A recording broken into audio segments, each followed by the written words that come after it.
Okay, so let's do this.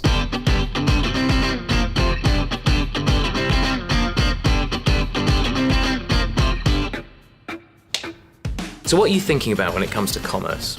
Shopping journeys have changed a ton in the last 10 years. It was critical for LEGO to find a way to change its approach to commerce because we hit a wall. We were quite a bit behind our competitors, so that was a wake-up call.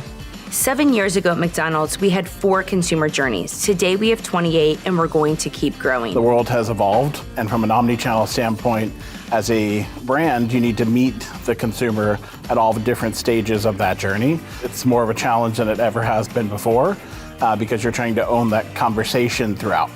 To create a frictionless journey, it's very complex. So in today's world, how do you try to remove the complexity from your teams, from the experience, from the technology, in order to create those really memorable consumer journeys? The channel mix between brick and mortar and digital is so important because ultimately the magic of how to service shoppers in the best and most frictionless way lies in how those come together.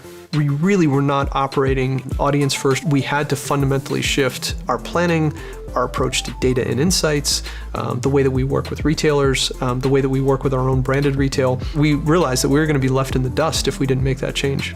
One of the things that we found during the pandemic is really the importance of getting to better understand our customers to serve their needs. Everything from delivery to the app to curbside grew significantly, and we continue to see that growth and that customer behavior stick today. Commerce strategy is probably the most important thing that brands have to center around right now, and built on the fact that there are multiple commerce platforms that shoppers can leverage, and ultimately understanding the role of each of those in the journey is incredibly important. The reality is consumers are bombarded with different loyalty programs, different offers, different messaging. And we find the more relevant that we can be to that consumer in that exact moment, they reward us with more visits to our restaurants. Connecting brick and mortar and digital really helps us to connect with fragmented audiences because we're starting to see more of a blurring of the lines between media and retail channels. One of the biggest shifts that we saw in COVID is the increasing adoption of e-commerce. What's been really clear is that as stores have opened up,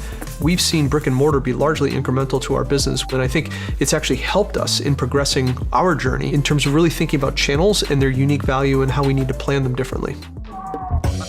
When we launched the My McDonald's Rewards program, that really was the catalyst to allow us to bring together that personalization on the digital front to the personalization in our physical store. Google has been a critical partner for us, really to help us understand and bring to life our digital strategy. We are a platform for self-expression, and the best marketing that we do is when our brand is not the hero or the center of attention, but rather it's when our fans are the center of attention or the heroes, supported by our brand. And there's no better example of that than YouTube. Google captures so much intent and action in the world of shopping, and it's incredibly important to have them and their insights and data at the table when developing a commerce strategy.